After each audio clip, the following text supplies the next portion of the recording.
You were taught that the father of modern psychology built everything on reason, on observation, on the cold, careful science of the mind. That is the man they gave you, the respected doctor, the rival of Freud, the name in the textbook. But there was another Carl Jung, and for nearly 50 years his own family made certain you would never meet him, because in the years before the First World War, this celebrated scientist sat alone in a locked room, night after night, and did something he could barely admit to himself. He let go of his reason.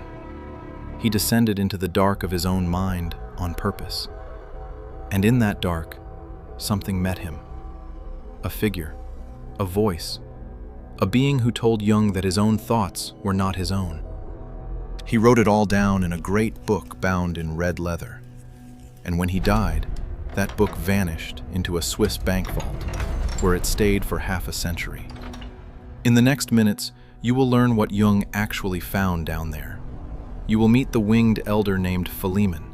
You will discover that everything Jung ever gave the world was born in those 6 terrifying years. And you will learn the practice he built from them, a way of listening to the one voice a distracted world is designed to keep you from ever hearing. It begins like this. Chapter 1. The Man on the Lake. There is a house on the western shore of Lake Zurich, in a quiet town called Küsnacht. It is a large house, elegant and pale, set back from the road behind 2 rows of trimmed trees that open like a corridor toward the front door. From its windows, you can see the water, and beyond the water, on a clear day, the far white edge of the Alps. This was the house of a successful man. In the first years of the 20th century, Carl Gustav Jung had almost everything a man of his age and ambition could want. He had a thriving private practice. He had a young family and a wife whose inheritance had helped build that beautiful house on the lake. He had standing and reputation and the respect of the most important men in his field. He had, above all, Sigmund Freud. To understand what Jung was about to lose, you have to understand what he had. Freud, the great physician of Vienna, the man who had cracked open the human mind and named its hidden machinery, had chosen Jung, chosen him as a favorite, as an heir. Freud spoke of Jung as his crown prince, the one who would carry the new science of psychoanalysis into the future after he was gone. For a younger man, there could be no greater blessing. Jung stood at the very center of the most exciting intellectual movement of his time, and he stood there as the anointed successor, and he was, by every outward measure, a man of science. He had trained as a psychiatrist. He had worked in the great psychiatric hospital of Zurich, the Burghölzli, where he listened for hours to the ravings of patients the rest of the world had written off as hopelessly insane. He measured.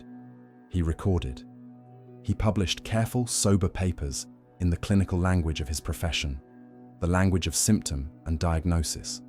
He was a doctor. He wore the mask of the rational man, and he wore it well. But here is the thing about a mask. It only works from the front, because even in these years of success, something in Jung was uneasy. He was a large man, physically imposing, with wire-rimmed glasses and a booming laugh, and he threw himself into everything with a restless hunger. But his mind would not stay inside the tidy borders his profession had drawn for it. In his spare hours, alone with his books, he was not reading clinical journals. He was reading Goethe and Dante and Nietzsche. He was studying the myths of vanished peoples, the symbols of the alchemists, the accounts of seances and astrology, and old forbidden things that no serious medical man was supposed to take seriously.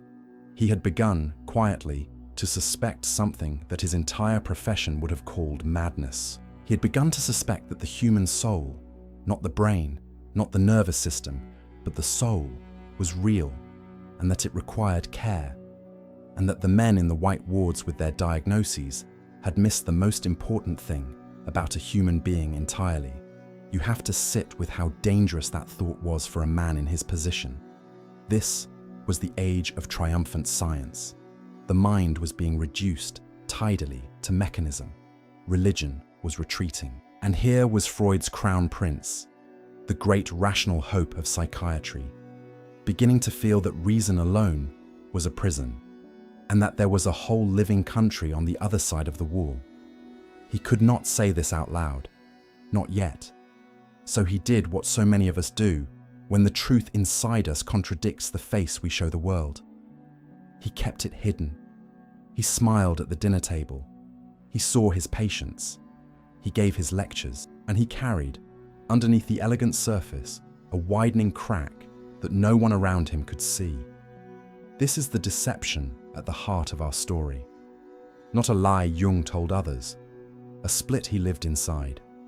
The respected scientist on the surface, and beneath it, a man who was beginning to hear his own depths calling, and who was terrified of what it would cost him to answer, because it would cost him nearly everything. The friendship with Freud would shatter, bitterly and permanently. The standing in his profession would crumble. And within a few short years, this composed and successful man would find himself clinging to the edge of his own desk, in his own beautiful house on the lake, afraid that his mind was breaking apart in his hands. But that is where the real story begins. Not with the fall, with what he chose to do once he was fallen. Before we go down there with him, and we are going to go down there, into the exact place he went, into the visions and the voices and the being he met in the dark, I want to say something to you directly. If you have ever felt that the sensible, reasonable surface of your life is not the whole of you, if you have ever suspected there is a deeper current running underneath, one you were taught to distrust, taught to medicate, taught to keep quiet, then you already understand something the world spent 50 years trying to keep locked in a vault. This channel exists for people like you, the ones still willing to make the descent. So take a moment now, before we go under, and subscribe. Ring the bell, so the next investigation finds you in the dark where it matters. And keep one word with you as we go down. The word is descent. Remember it. We will come back to it when you are ready to make it yourself.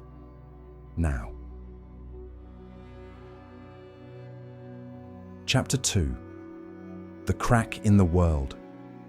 The year was 1913. Jung was 38 years old. The break with Freud had come, and it had been ugly. Two enormous minds, once bound like father and son, had torn away from each other over the deepest question of all: what the unconscious mind truly is. For Freud, it was a basement, a dark warehouse where the mind shoved its forbidden desires, mostly base, mostly sexual, waiting to be dragged up into the light and explained away. For Jung, this was too small, far too small. He had come to feel that beneath the personal basement lay something vaster, an ocean shared by all of humanity, older than any single life. And a man cannot serve two masters or two maps of the soul. So Jung walked away from the most important relationship of his professional life, and he walked away alone. What followed, he would later call his confrontation with the unconscious. It is one of the most extraordinary episodes in the history of the modern mind, and for decades almost no one knew the full truth of it. It began with a kind of disorientation, a loss of footing. The busy, directed, rational thinking that had carried Jung to the heights of his profession began to fail him, and in its place came something else. Images, not chosen, not summoned. They arrived on their own. He described them later in language that should make you stop and pay attention. Because this is a scientist speaking, a man trained to be precise. He said the visions came in an incessant stream. He compared the experience to a bombardment, as though rocks were falling on his head, as though he were caught in a thunderstorm, as though molten rock were pouring through him. And in one line that has never lost its power, he confessed, "I often had to cling to the table so as not to fall apart." Picture that. The elegant house, the lake outside the window, the successful doctor, gripping the edge of his own desk with both hands, because it felt as though the floor of his mind was giving way beneath him. He was frightened. Of course he was frightened. He was a psychiatrist. He had spent years inside an asylum. He knew, better than almost anyone alive, what it looked like when a mind came apart. He had watched it happen to other people, catalogued it, given it names, and now he was watching the same symptoms appear in himself, the voices, the visions, the flood of images with a logic of their own. In his own words, he feared he was being menaced by a psychosis. He used another phrase too, blunter and more haunting. He worried that he was, as he put it, doing a schizophrenia, not describing one, doing one, as though he were falling into the very condition he had spent his career studying from the safe side of the glass. And here we arrive at the heart of the deception this documentary exists to expose. Because if you had met Carl Jung at a dinner party in Zurich in these years, you would have seen a man holding himself together, perhaps a little strained, perhaps quieter than before, but composed, respectable. The mask was still on. No one at that table would have guessed that this man went home at night to a mind that felt like a battlefield, that he lay awake wondering if he would ever climb back out, that some mornings the only thing keeping him tethered to the ordinary world was his wife, his children, and the routine of his patients. He said later that his family and his work were what saved, that they were the proof, always in front of him, that he was a real man with a real life, and not simply a leaf blown loose into the storm of his own mind. He would see patients by day. Imagine that, holding another person's psyche steady while your own is coming apart. And then, at night, he would go down again into the flood. Now, this is the moment where every ordinary story ends. This is where a man goes to a colleague, or checks into a clinic, or is quietly told he has had a nervous collapse and must rest, must distract himself, must think of pleasant things, and wait for the storm to pass. That is what his own profession would have prescribed. Ignore it, suppress it, wall it back up, get the mask firmly reattached and never speak of what was underneath. And Jung, the maverick, the man who had already walked away from Freud and from the comfortable center of his field, made a different choice. A choice so strange, so contrary to everything his training told him, that we need a whole chapter to understand it. He decided not to climb out of the flood. He decided to go deeper into it.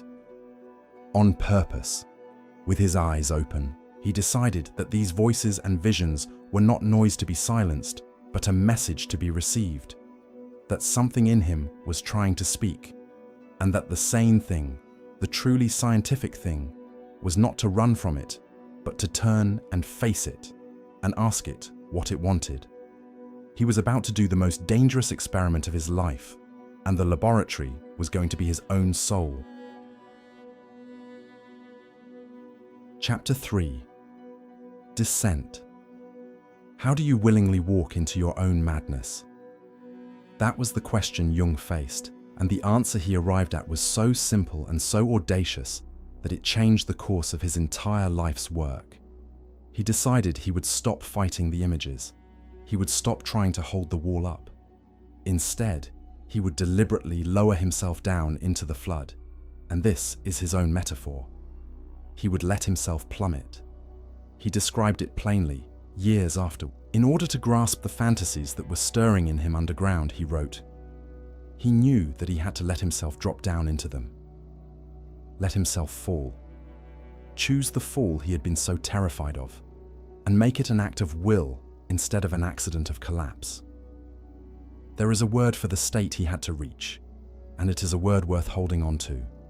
Liminal, a threshold state, neither fully awake nor asleep, not dreaming, but not locked in ordinary daylight consciousness either, a doorway between the two. Jung would sit, deliberately quiet the rational surface of his mind, and wait at that threshold for the images to rise. And then, instead of merely watching them the way you watch a dream, he would step in. He would participate. He would speak to what he found and let it speak back. He was inventing something as he did it, though he did not yet have a name for it. Later, he would call it active imagination, and we will return to it in full at the end of this journey, because it is the practical gift buried inside this whole story. But in these years, It had no name. It was simply what he did in the locked hours, in the room on the second floor of the house on the lake. He would descend, and he would explore, and he would come back up, and then, trembling and exhausted, he would record what had happened. And this is the detail that separates Jung from every troubled dreamer before him. He kept records. First came a set of small black-bound journals. Into these he poured the raw material as it came, the visions, the dialogues, the strange landscapes of the inner country he was travelling. Scholars now call these the black books, and they were the field notes, the immediate transcript of the experiment. But the black books were not enough for him, because as Jung sat with what he had written, he began to feel that these were not merely his private hallucinations, to be filed away and forgotten. He began to feel they meant something, that they carried, in his words, something precious. And a precious thing, he decided, deserved a precious vessel. So he began the great work. He took the raw material of the black journals and he transformed it. He began to copy it out by hand into an enormous volume bound in red leather. But he did not simply transcribe it. He wrote it in a careful, formal, calligraphic script, the kind you would find in a medieval religious manuscript. He gave it ornamented capitals and decorated borders, and he painted it, page after page of astonishing, luminous images, otherworldly figures and mandalas and serpents and gods, rendered in deep glowing colour, some of them touched with gold leaf. He modelled it, quite deliberately, on the illuminated Bibles and books of hours of the late Middle Ages, the age of faith just before the modern world was born, the age just before science and religion split apart and went their separate ways. This was no accident. Jung felt he had to go back and recover something the modern West had thrown away. He wrote a line that captures the whole ambition of the project. I must catch up with a piece of the Middle Ages, within myself. Not out in history, within himself. He believed the entire spiritual history of humanity was still alive, buried, inside the individual soul. And he had gone down to find it. On the spine of the volume, in gold, he pressed two Latin words: Liber Novus, the new book. The world would come to know it by a simpler name: the Red Book. And the new book was strange. We should be honest about how strange, because part of what we are recovering here is the courage it took to face this material and not look away. In its pages, Jung wanders a desert. He climbs impossible mountains. He descends into the land of the dead and speaks with the departed. He is coiled and crushed by an enormous serpent. He carries God upon his back. He commits murder. In one passage that he clearly found unbearable to record, he is confronted with the liver of a small child and forced, in the logic of the vision, to eat it. And he writes of the desperate effort it took, again and again, before it was done. Even the devil, at one point in the book, turns on him and accuses him of being hateful. This is not the collected works of the respected doctor. This is not clinical psychiatry. There is not a single diagnosis in it, not one clinical term. It mentions no wife, no children, no colleagues, no patients. It is something else entirely, a phantasmagoric journey, a kind of morality play staged in the theatre of one man's soul, written in the voice of a prophet. And you can begin to see now why the family would one day be so afraid of it. You can begin to see why, when a serious scholar first asked to see it, the answer came back sharp, almost angry. No, and no, and it will never be published. Because to the outside eye, to what Jung himself would call the superficial observer, this looked exactly like the notebook of a man who had lost his mind. But Jung had not lost his mind. That is the revelation this documentary is built to deliver. He had gone somewhere on purpose, and he was bringing something back. Every major idea he would give the world for the rest of his long life. The ideas that would fill 20 volumes, that would shape modern therapy, that would put words like introvert and extrovert into your everyday speech. All of it was down there in the flood waiting for him. And there was one figure in particular waiting for him. Not a landscape, not a symbol, a presence, an old man with the horns of a bull and the wings of a kingfisher, who would look at Jung and tell him something that would overturn everything Jung thought he knew about who was really speaking inside his own head. His name was Philemon, and we are about to meet him. Before we go into that meeting, and it is the strangest and most important passage in this entire story, I want to ask something of you, quietly. Think for a moment about the last time a thought arrived in your mind that did not feel like yours. A sudden knowing, a warning you could not explain, a voice in a dream that seemed wiser than your waking self. Most of us feel these things and let them pass, because we were taught that the only real voice in our heads is our own reasonable, managing daylight self. Jung was about to be told by a being he met in his own depths that this is not true, that we are not alone in here. If that idea unsettles you or stirs something in you, I would genuinely like to know. Leave a comment and tell us. Has a voice ever spoken to you from the silence and turned out to be right? Share this with the one person in your life who you know has heard it too and would never admit it at a dinner table. This is how the community of seekers finds one another, the ones still willing to make the descent instead of paving over it. That word again. Descent. Carry it a little further with me now, because here is where Jung goes deepest of all. Chapter 4. The Man with Kingfisher Wings. He did not invent Philemon. That is the first thing to understand, and it is the thing Jung himself insisted upon most strongly. In the ordinary way we think about imagination, if a figure appears in your daydream, you assume you made him. You are the author. He is your puppet. He says what you decide he says, because he is only a shape your own mind is throwing, like a shadow on a wall. That is what Jung expected too at first. He was a scientist. He assumed the figures rising up in his active imagination were parts of himself, dressed up in costume. And then he met one who would not obey him. Philemon came to Jung first in a dream, and then again and again in the visions. He was an old man, and his form was a strange fusion of things that should not go together. He had the horns of a bull. He carried a ring of keys, and sometimes held one of them, and most memorably of all, he had wings, the brilliant iridescent blue and orange wings of a kingfisher, that small jewel of a bird that hunts along the water, an old sage with the horns of a beast and the wings of a bird, flying through the landscapes of Jung's inner world. Jung would walk with him. They would talk, and talk at length, the way you might walk and talk with a wise elder along a lake shore. And here is where the ground shifts beneath the whole rational picture of the mind, because Jung reported something that a lesser or a more cautious man would have edited out. Philemon said things to Jung that Jung himself did not know. Philemon expressed thoughts that Jung had not thought, that surprised him, that he had not consciously produced. Jung wrestled with this. He was, remember, a trained observer, deeply suspicious of self-deception. And what he concluded, after living with it, was extraordinary. He came to feel that Philemon represented a force that was not himself. In his own later account, he described the moment Philemon taught him what he called psychic objectivity, the reality of the psyche.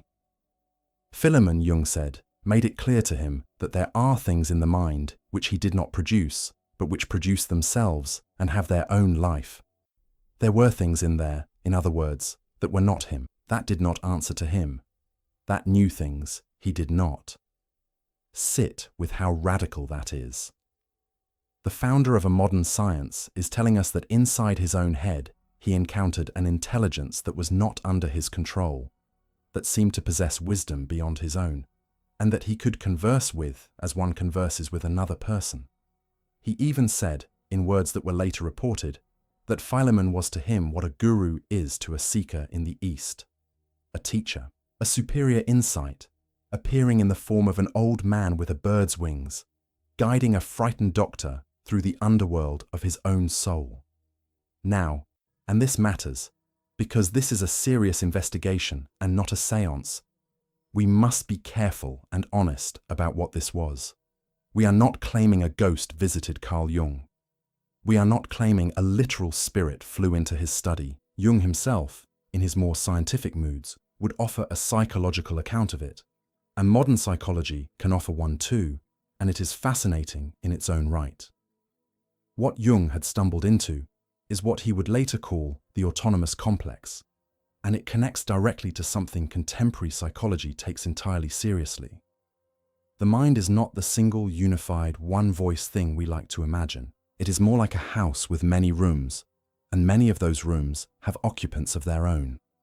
Under the right conditions, deep relaxation, the lowering of the rational guard, the threshold state Jung deliberately entered, the mind can generate figures that feel genuinely separate, that speak in their own voice, that surprise the person who encounters them. Modern researchers who study guided visualization and what is now called active imagination document exactly this, that when people quiet the controlling surface of the mind and let inner figures speak freely, those figures often say things the person consciously did not plan and could not have predicted.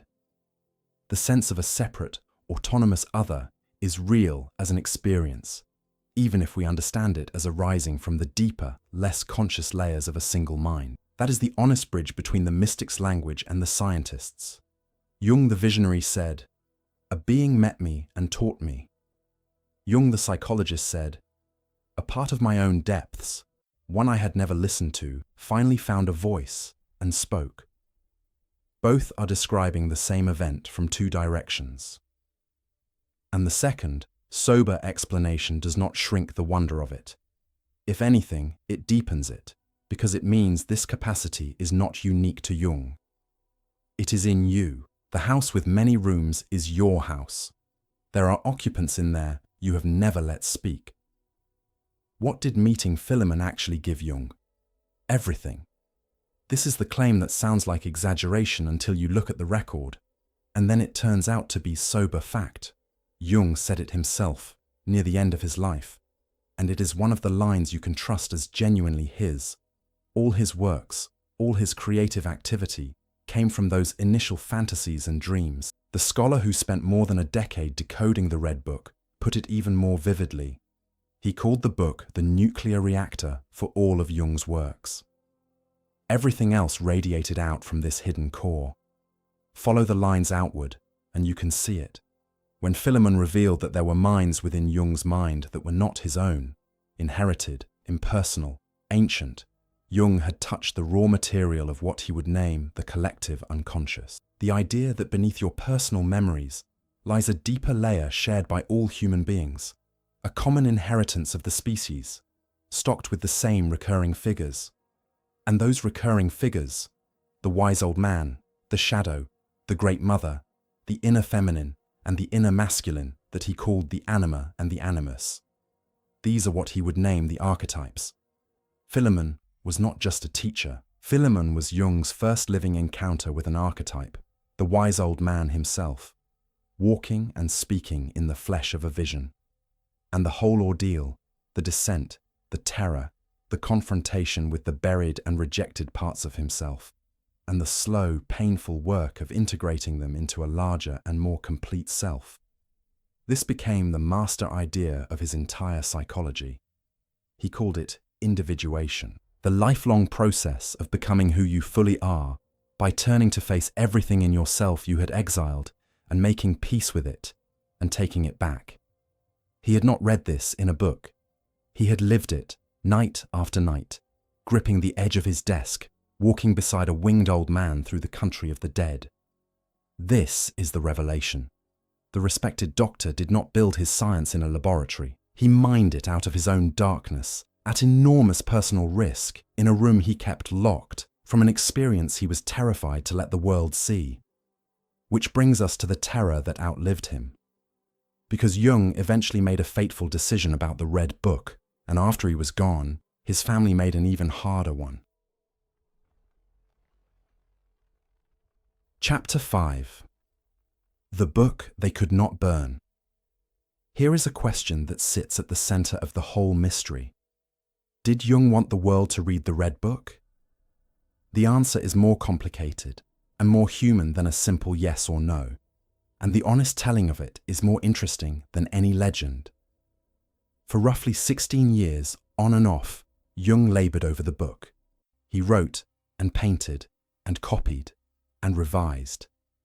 And the evidence that he took its possible publication seriously is real and specific. He did not keep it purely to himself. He had portions of it typed up. He allowed at least a few trusted friends and colleagues to read it. One surviving manuscript even carries editorial suggestions in another person's hand. Within the text itself, a phrase recurs like a refrain, addressed outward to readers who were not yet there. The phrase is "my friends." He was writing, at least in part, to someone. He discussed with close associates the question of publishing it and what form such a publication might take. As the scholar who edited it observed, all that careful editorial labor makes no sense at all unless Jung was, at some point, genuinely considering giving the book to the world. And yet he never did. Something held him back, and we can name it, because it is the same fear that runs through this entire story. It is the fear from the very first chapter, the fear of the mask coming off. Jung was, to the end, a man who wanted to be taken seriously as a scientist. And he knew exactly how this book would look to his colleagues, to the sober men of his profession, to what he called the superficial observer. It would look like the ravings of a madman. It would, he feared, destroy the scientific credibility he had spent his life building. To publish the Red Book was to hand his enemies the rope to hang his reputation with. Consider for a moment what kind of courage it takes to sit for 16 years with a document you believe is precious, and to know, with the same certainty, that showing it to the wrong eyes could end everything you have built.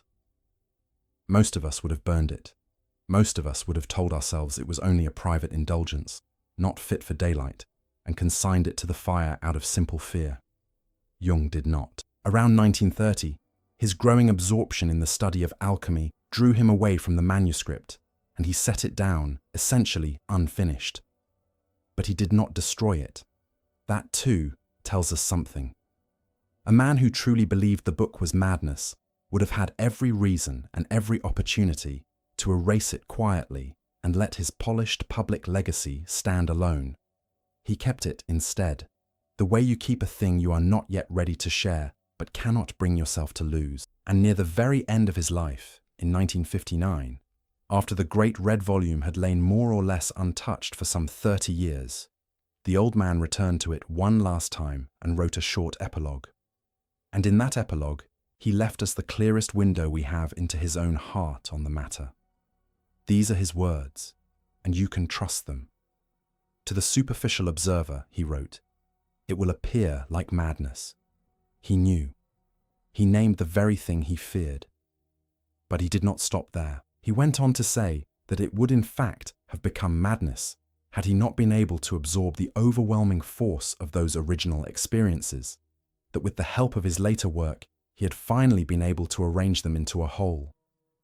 He always knew, he said, that these experiences contained something precious, and that was why he had recorded them in a precious, costly book, and painted the images as well as he could. He knew how inadequate the effort was, and still he had remained true to it. That is not a man who wanted the book burned. That is a man who, having stared down the fear of being called mad, still believed the thing was worth keeping, worth making beautiful, worth leaving behind. The very act of writing that epilogue is a message dropped in a bottle, thrown forward across time, trusting that someday the right eyes would read it. But Jung died in 1961 without settling the matter. His will left the book to his family with no instructions attached. He is said to have made some verbal remarks over the years, suggesting the book might eventually be given to an archive and made available for study after some period of time had passed. But he wrote nothing down. He left it, as one of his grandsons would later put it with great feeling, an open question. He might have taken his children aside and told them plainly what he wanted done with it. He did not. He left the burden to them. And what a burden it was! For a time, the great book simply stayed where it had always been, in a cupboard, in the family house on the lake in Küsnacht. Jung's son Franz, an architect, took over the running of the house, and he let the book stay where his father had kept it. One of the grandsons remembered, as a young man, quietly taking the red book down from the cupboard now and then, and paging through it, just for the wonder of it. To him, it was not frightening. It was simply grandfather's book. There is something worth sitting with in that image alone, a sacred and dangerous document, capable of shaking the foundations of an entire profession, resting for years as nothing more than a familiar object on a shelf, the way a family Bible might rest in any other house. Sometimes the most forbidden knowledge hides in plain sight, disguised only by familiarity. But to the wider family, as the years passed and Jung's fame swelled into something enormous and uncontrollable, the book became something else.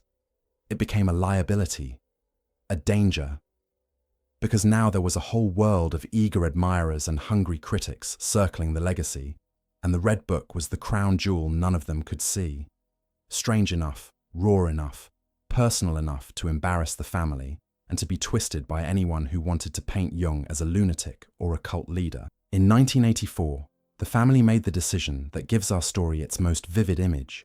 They took the book out of the house and moved it into a bank vault in Zurich, a safe deposit box in an underground chamber beneath the elegant Bahnhofstrasse, the city's grand avenue of watch shops and private banks. There, in the dark, among the fortunes of the discreet and the wealthy, Carl Jung's most personal work lay locked away. Think about what that meant. A document charting one man's direct encounter with the unconscious, the very wellspring of his life's teaching, was filed alongside gold bars and bearer bonds, treated, quite literally, as a liability to be insured against rather than a gift to be shared. It is difficult to imagine a more complete image of institutional caution smothering inner revelation. And when people asked to see it, the family said no, firmly, sometimes sharply. There is a documented moment in 1989 when an American analyst who edited a Jungian journal traveled to Zurich and asked Jung's son directly about the book. The reply, from an otherwise gracious and gentle man, came back nearly with anger. He could not see the Red Book. And more than that, he could not even imagine that it would ever be published. That was the wall. And it might have held forever, but for one man's patience. His name was Sonu Shamdasani, a historian of psychology based in London. And in 1997, he approached the family with a proposal to edit and publish the Red Book, and, without knowing it, he arrived at exactly the right moment. Franz Jung, the fiercest guardian of his father's privacy, had recently died, and the family was reeling, because an American scholar had just published sensational books portraying Jung as a self-appointed prophet of a sun-worshipping cult, accusing him of fraud and plagiarism. Everything in that climate should have made the family bolt the vault door tighter than ever. But Shamdasani came holding something no one expected. He had gone digging in libraries and private homes with the patience of a man chasing a single thread through a labyrinth, and he had found, in two separate places, partial typed copies of the Red Book. One sitting on a bookshelf in a house in southern Switzerland, in the home of the elderly daughter of a woman who had once transcribed for Jung, and another in an uncatalogued box of papers at a university library in America.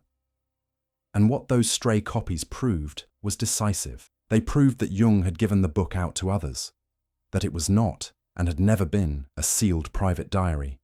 And they proved something the family found deeply unsettling, that the book was findable, that it existed in the world beyond their vault, which meant that sooner or later, with or without their blessing, pieces of it would surface. And if the family did not act, it would likely surface, as Shamdasani warned them in sober terms, in sensationalized form, in the hands of exactly the kind of hostile critic they most feared. The negotiation was long, and by every account tense. For roughly 2 years, Shamdasani flew back and forth to Zurich, making his case over lunches and coffees and lectures, working through deliberations inside a family that did not agree with itself. There were cautious allies among the grandsons who slowly built consensus toward letting the book out, reasoning, in the end, that to publish it properly, on their own terms, with a serious scholar and full historical care, was the only way to rescue future generations of the family from having to fight this same battle all over again. Eventually, Shamdasani was given a colour copy of the original and permission to proceed, bound by a strict confidentiality agreement, and then he disappeared into the book for years, translating it, decoding it, tracing its every reference through Faust and Ovid and the Norse gods and the Gnostic scriptures and both testaments of the Bible, building over 1,000 footnotes, walking miles across a London heath each afternoon, trying to follow the path Jung had cut through his own mind. It is worth pausing on the sheer strangeness of that labour. Here was a scholar spending the better part of a decade tracing the private mythology of a single human mind, back through 3,000 years of recorded thought.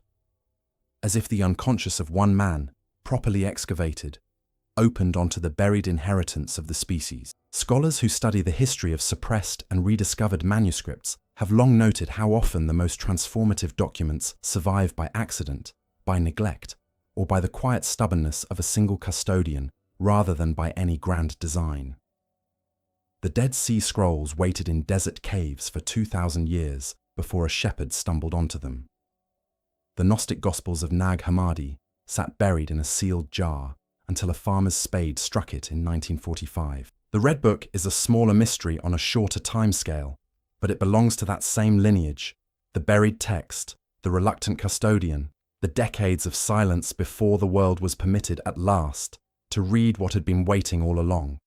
And finally, in the autumn of 2009, nearly 100 years after Jung first descended into the flood, and almost half a century after his death, the Great Red Book came out of the vault for good. It was carried out of the bank wrapped in black cloth, loaded into a padded case, scanned page by page under bright lights, and published by a New York house as, in their words, the most influential unpublished work in the history of psychology.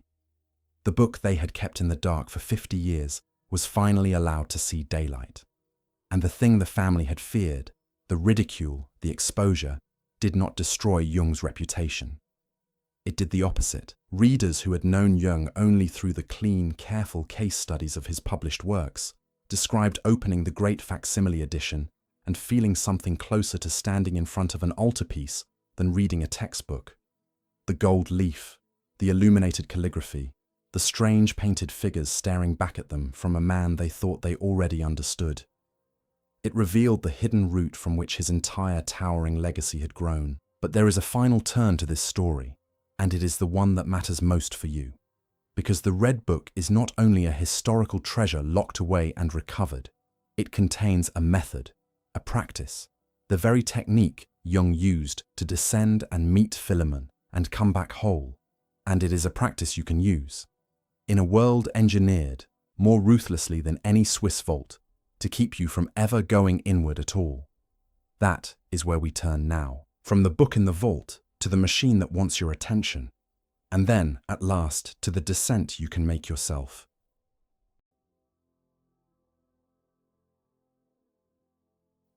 Chapter 6.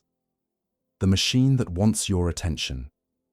Let us come back up, out of the vault, into the daylight of your own life. Because there is a question that has been waiting under this entire story, and now it is time to ask it directly. Jung had to fight his own terror to make the descent. He had to overcome the fear of madness, the fear of ridicule, the weight of his own reputation. Those were real barriers, and they were his own. But you and I face a barrier Jung never dreamed of, a barrier that is not inside us at all. One that has been built around us, deliberately, by some of the most sophisticated minds and the largest fortunes in human history. Ask yourself, honestly, when was the last time you were alone with your own mind? Not asleep, not distracted, not with a screen glowing in your hand or a voice in your ears or a feed scrolling past your thumb. Truly alone, in silence. At that threshold, Jung called the liminal, the doorway between the surface and the depths. For most of us, the honest answer is that we can barely remember. And that is not an accident. That is a design. Consider what fills the silence now. The moment there is a gap, waiting in a line, lying in bed, pausing between one task and the next, a device is there and a feed is there, ready to pour something in. And that feed is not neutral. It is engineered.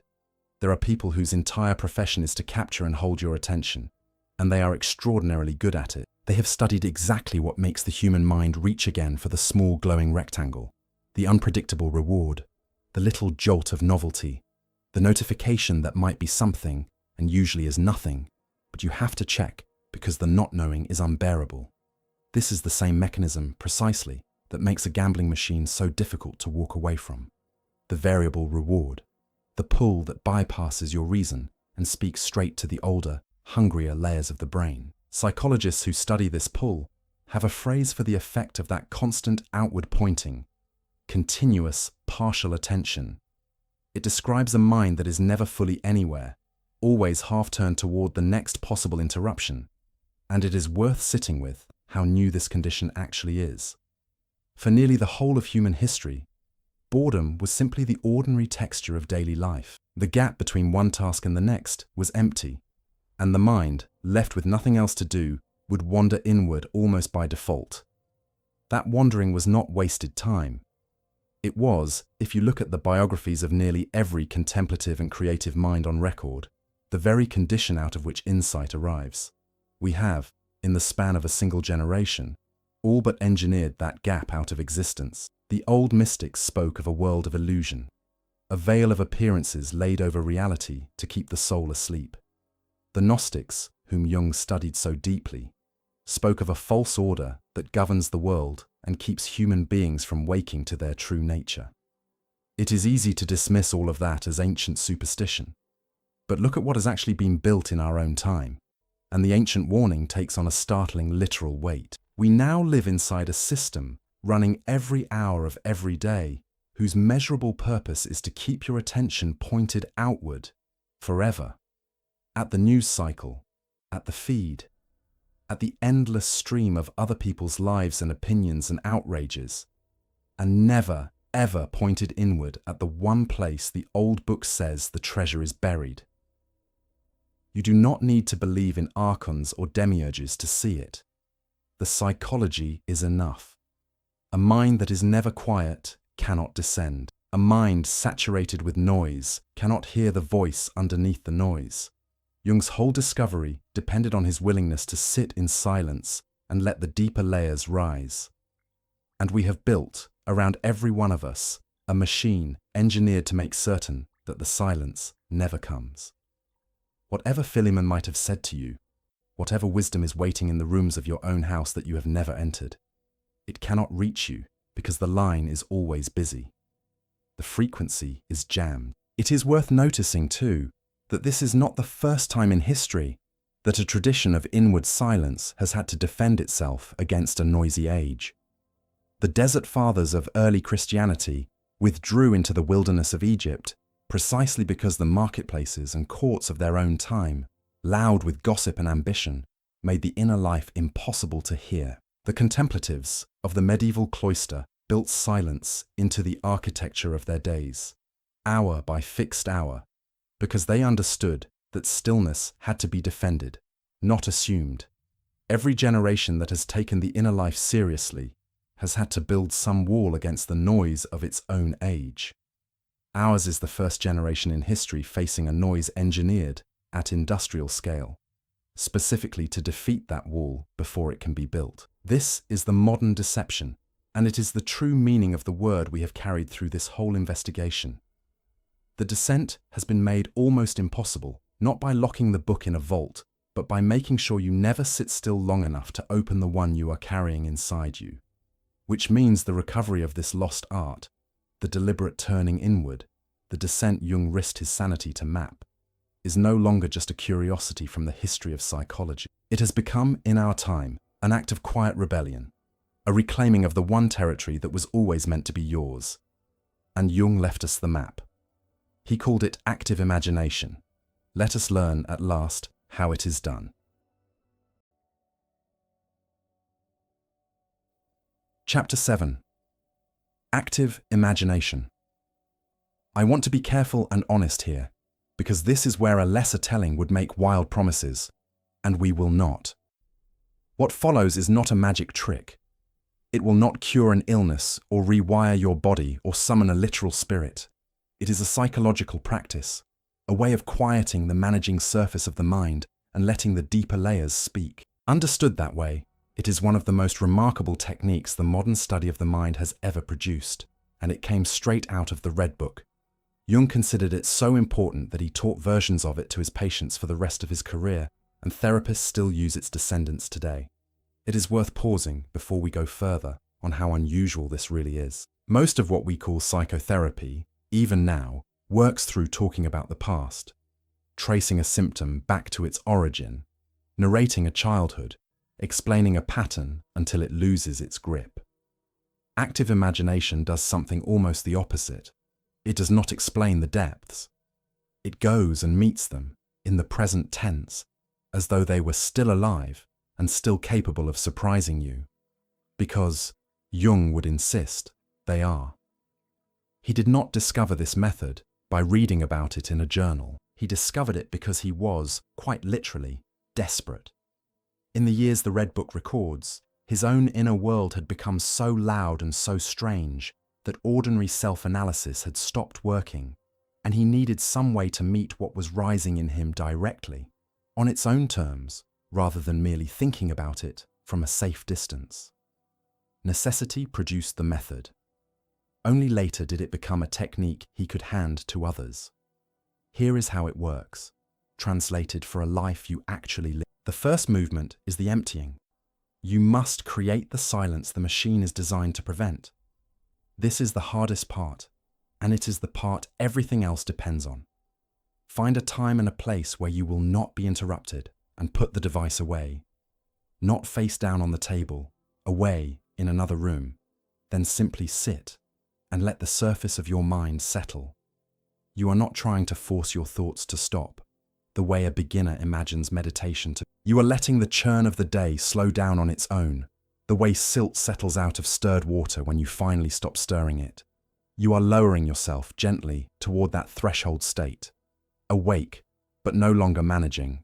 Jung called it letting himself drop. You are simply becoming still enough that something quieter than your daily chatter can be heard. This emptying is not unique to Jung, though he gave it his own vocabulary. Contemplatives in nearly every tradition this audience recognizes have described some version of the same threshold. The Desert Fathers spoke of stilling the restless mind before the deeper prayer could begin. The medieval practice of Lectio Divina moves a reader slowly through a single verse of scripture. Precisely so, the busy, analyzing mind will tire itself out and fall quiet, leaving room for something to be heard beneath the words. Jung, trained as a scientist and speaking to a scientific age, gave the old threshold a clinical name. But he did not invent the threshold. He rediscovered a door that contemplatives had been walking through for centuries, and he walked through it using the vocabulary of psychology instead of the vocabulary of prayer. Do not rush this first movement, and do not judge yourself if it takes many attempts before the settling actually comes. Jung himself describes sitting for long stretches at his desk before anything at all would rise, gripping the edge of the wood, forcing himself to stay rather than flee back to ordinary business. If a trained psychiatrist needed patience and repetition to reach that threshold, you should expect to need the same. The machine we described in the last chapter has spent years training your mind to flinch away from silence the instant it arrives. Unlearning that flinch is itself the first part of the work, long before any figure ever appears to meet you. The second movement is the invitation.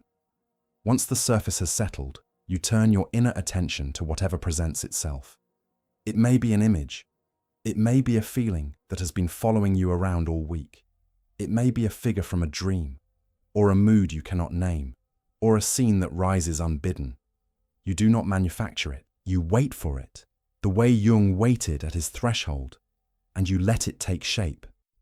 And then, this is the crucial step, the step that makes it active imagination and not merely daydreaming. You let it become real enough to have a life of its own. You give it permission to move, to speak, to be other than you. This is the point where most people, on a first attempt, quietly cheat without realizing it. They picture something, and then they immediately begin directing it, the way a novelist directs a character, deciding in advance what it will say and do. That is not active imagination. That is the daylight mind still in charge, wearing a costume. The discipline of the second movement is restraint. You set the scene, and then you let go of the wheel. You watch, rather than write, what happens next. It can feel, at first, uncomfortably like doing nothing at all. That discomfort is a sign you are close to it working, not a sign you are failing. The third movement is the encounter, and this is where you do what Jung did with Philemon. You engage it as though it were real. You address the figure. You ask it a question. What are you? Why have you come? What do you want me to know? And then, and here is the whole secret, the thing that separates this from ordinary imagining. You do not answer for it. You wait. You let it answer. You listen for the reply that you did not plan, the words you did not choose, the response that surprises you. And it will surprise you if you let it, because you are no longer speaking to yourself with your daylight voice. You are letting the other rooms of the house speak. You are letting the parts of you that never get a turn finally say what they have been carrying. Jung's own testimony about Philemon is the clearest illustration we have of what this encounter can feel like when it is working. He described the old winged figure not as something he was inventing, but as a presence he genuinely experienced as other. An intelligence that said things he had not thought, that surprised him, that at times corrected him. He said, in his own words, that Philemon taught him a crucial distinction, that thoughts are not something we alone produce in the way we assume, but that they can arise the way animals move in a forest, with a life and a will of their own, and that the psyche can generate figures with a reality independent of the conscious mind. Whatever you make of that philosophically, and this documentary takes no position on the literal existence of any spirit, the psychological experience Jung is describing is well attested.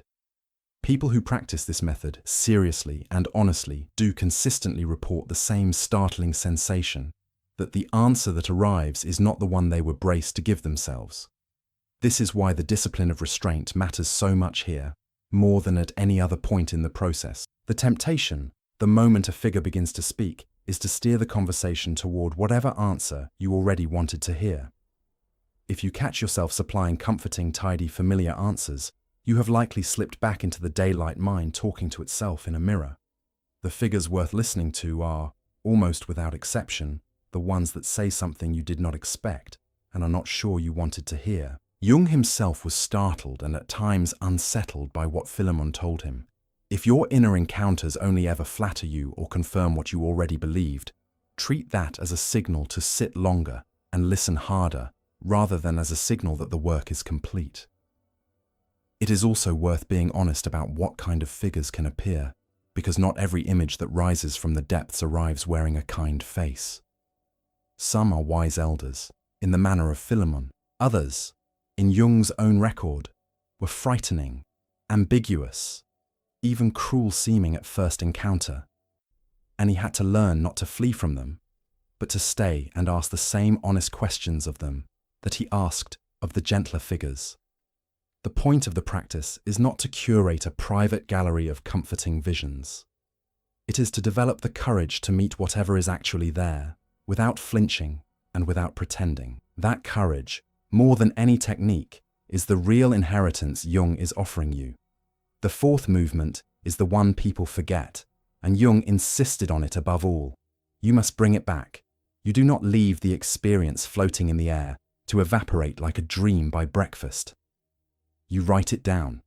You record the dialogue, the images, the reply that startled you, exactly as Jung filled his black journals and then his red book, because the act of recording is what turns a fleeting vision into something you can live with and learn from. It anchors the descent to the daylight world.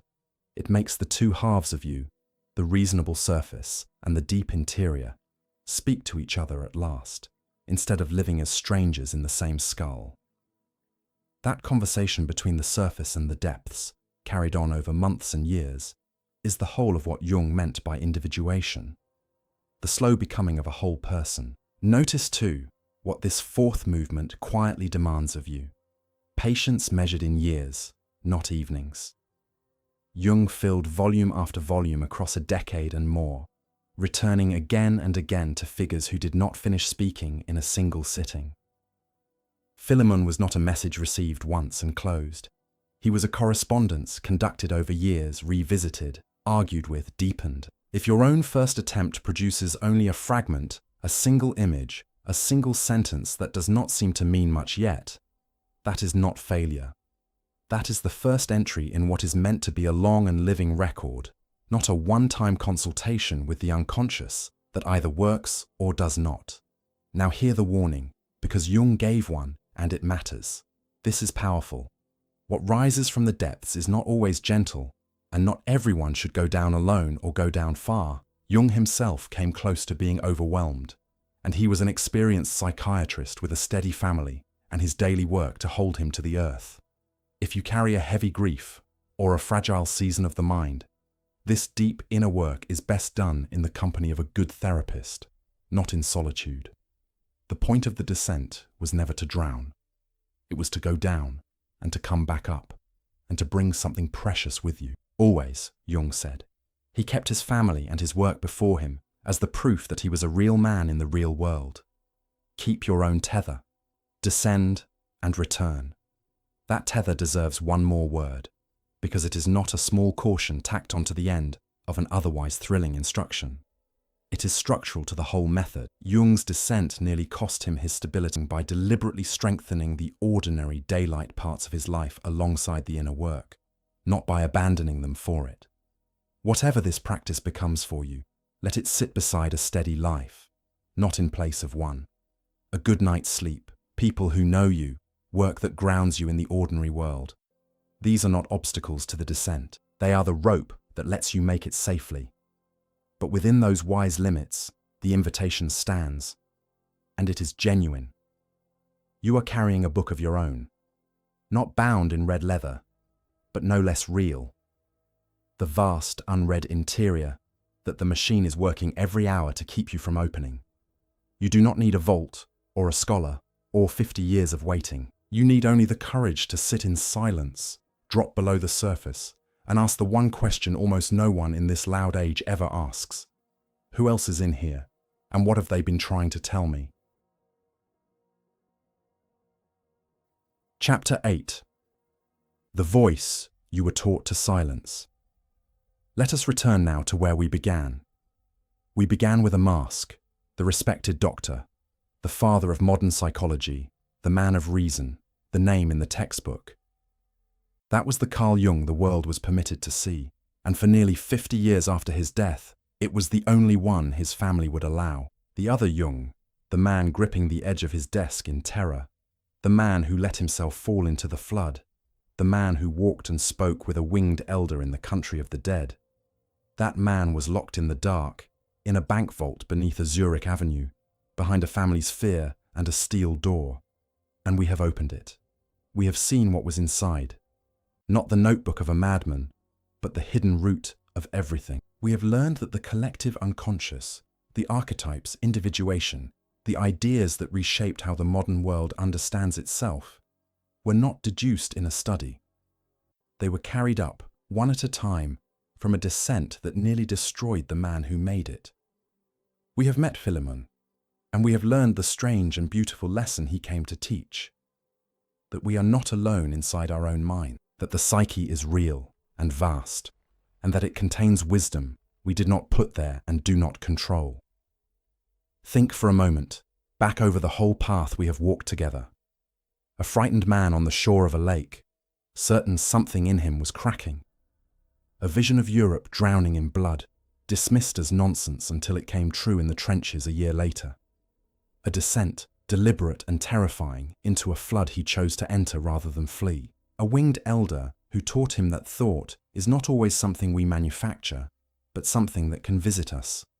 A red book, hand-lettered and gold-leafed like a medieval gospel, containing all of it. A vault beneath a Zurich avenue, and a family too afraid to open the door. And finally, a patient scholar who spent a decade tracing every reference the book contained, until the world was finally permitted to see what had been kept from it for 100 years. Each piece of that story, on its own, would be remarkable. Together, they form something closer to scripture than to biography, the record of one man's harrowing and complete encounter with the depths, kept and defended long enough to reach you. So let us finally name the deception, plainly, now that we can see the whole of it. You were taught that the voice which speaks from your depths, the sudden knowing, the figure in the dream, the intuition that arrives whole and unbidden and turns out to be right. You were taught that this voice is nothing, a misfiring, a curiosity to be ignored, or a symptom to be silenced. And in our own time, you have been surrounded, deliberately, by a machine that makes certain you never sit still long enough to hear it at all. Notice how neatly those two deceptions work together, the old one and the new one.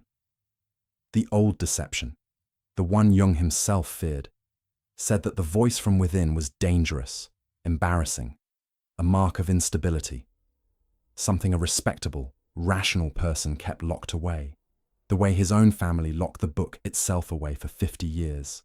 The new deception does not even need to argue that the voice is dangerous. It simply makes certain you are never quiet long enough to notice it is speaking at all. One deception silences you by shame, the other silences you by noise. Between the two of them, several generations have now passed with almost no instruction at all in how to listen to the deepest and most reliable part of themselves. But the most rigorous student of the human mind in the modern age did not silence that voice. He turned toward it. He descended to meet it. He nearly paid with his sanity, and he came back holding a treasure so precious that a serious scholar would one day call the record of it the nuclear reactor from which an entire life's work radiated outward. Jung's whole legacy is, in the end, a single testimony delivered across a century, that the thing you were trained to fear inside yourself may be the very thing you were never meant to lose. That is the promise this documentary has tried to keep. That the descent Jung made, at such cost in secret, is a descent available to you, not to lose yourself, but to find the parts of yourself that a loud and shallow world has kept in the dark. The vault door is open, the map is drawn. What remains is the silence and the courage to sit in it. It is worth being honest, one last time, about what that courage actually costs, because we do this channel no favors by pretending the descent is easy or without risk. Jung himself, protected by his training and his steady daily life, still came to the edge of being overwhelmed by what he found. The reward on the other side of that risk is real, and so is the risk itself. What we are asking of you is not recklessness. It is the same deliberate, patient, well-tethered courage Jung modeled across those 16 years at his desk. Small steps into the silence, taken again and again, recorded faithfully, rather than one dramatic leap into the dark. Before we close, I want to speak to you as one of the people still willing to make that descent. Because if you have stayed with me all the way to here, you are one of them. This channel exists to recover exactly this kind of lost and buried knowledge, and to keep it out of the vault where the loud world would prefer it stay. If this investigation moved something in you, stay in this company of seekers. Tell us in the comments about the moment you first heard your own depth speak, and whether you turned toward that voice or away from it. Your story may be the very thing that gives someone else the courage to descend. Share this with the one person you know who is the last years of his long life certain of one thing above all. He wrote it near the very end, looking back on the terror and the wonder of those years in the locked room. He said he had always known that what he found down there contained something precious. That is why he had recorded it in a costly, beautiful book, and painted its images as well as he was able, remaining true to it even though he could never fully say what it was. Picture him, near the end of his life, an old man with a long white pipe and a lifetime of honors behind him, still returning one final time to a red book he had set aside 30 years before. Not to revise its strange visions into something more respectable, but simply to bear witness, one last time, that he had never stopped believing in what it held. That is not the gesture of a man embarrassed by his own depth. It is the gesture of a man keeping a promise across a lifetime to a part of himself he had met only once, in terror, and never forgotten. He kept faith with the treasure for 50 years in the dark, so that the vault is open. The rest of the descent is yours.